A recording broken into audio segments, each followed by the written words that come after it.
barely finished it. One more lap, Casey would have had me again. So, man, they really.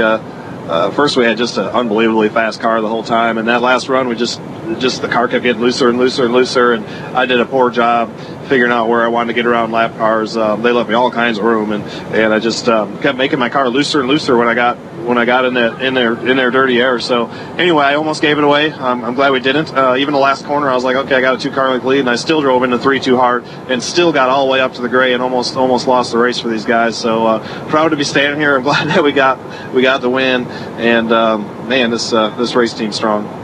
What did you do right, do you think? It was a tough one. I mean, it wasn't an easy race to win. We had the wind. We had a lot of people spinning out. What is it that you did? You kind of held back. You were patient. Yeah, it was really interesting. Really, what I tried to do was, give Jason the best information I could give him. The first 120 laps, I probably didn't do the best job because we were in the front.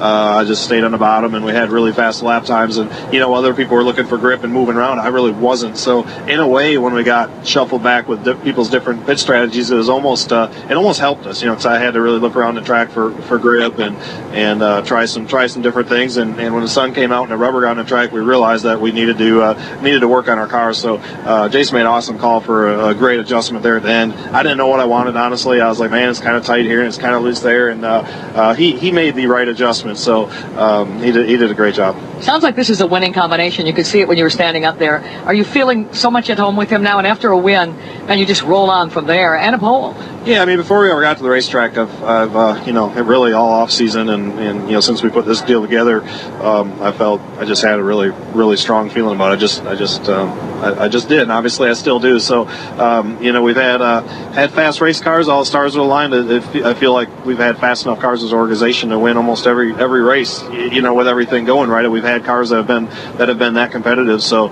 it's fun to drive cars this fast. It's a really, really special group. Jason's really a special guy leading it, and just the lucky guy that gets to hold the steering wheel. I want to ask you about the last lap before I let you go. You see Casey in your rear mirror. He almost got you once. Now, he told me after the race he would have had to come in and have some adjustments. He didn't think he could get to you.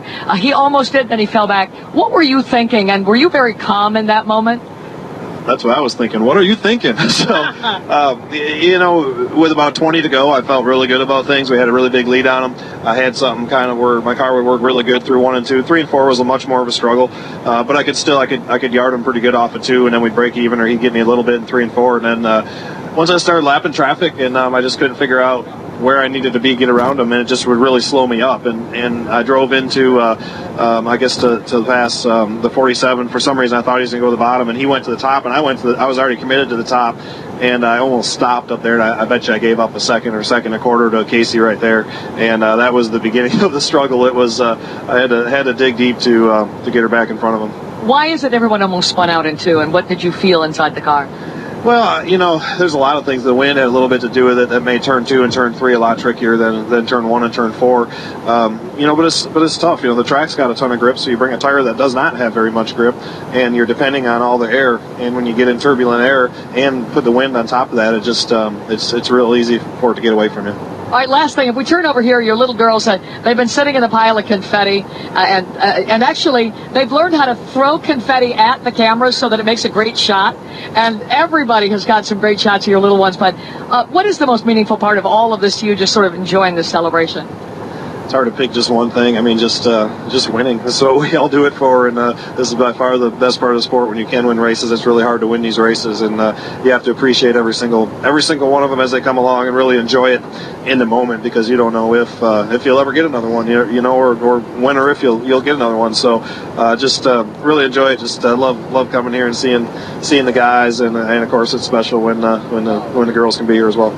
Listen, you go enjoy it. Congratulations on a hard-fought win at a tough racetrack. Nice job, Matt Kenseth. Yeah, thanks, Claire. All right, Matt Kenseth, really enjoying it. Getting a little emotional. I asked his PR person after he teared up when I interviewed him after he got the pole.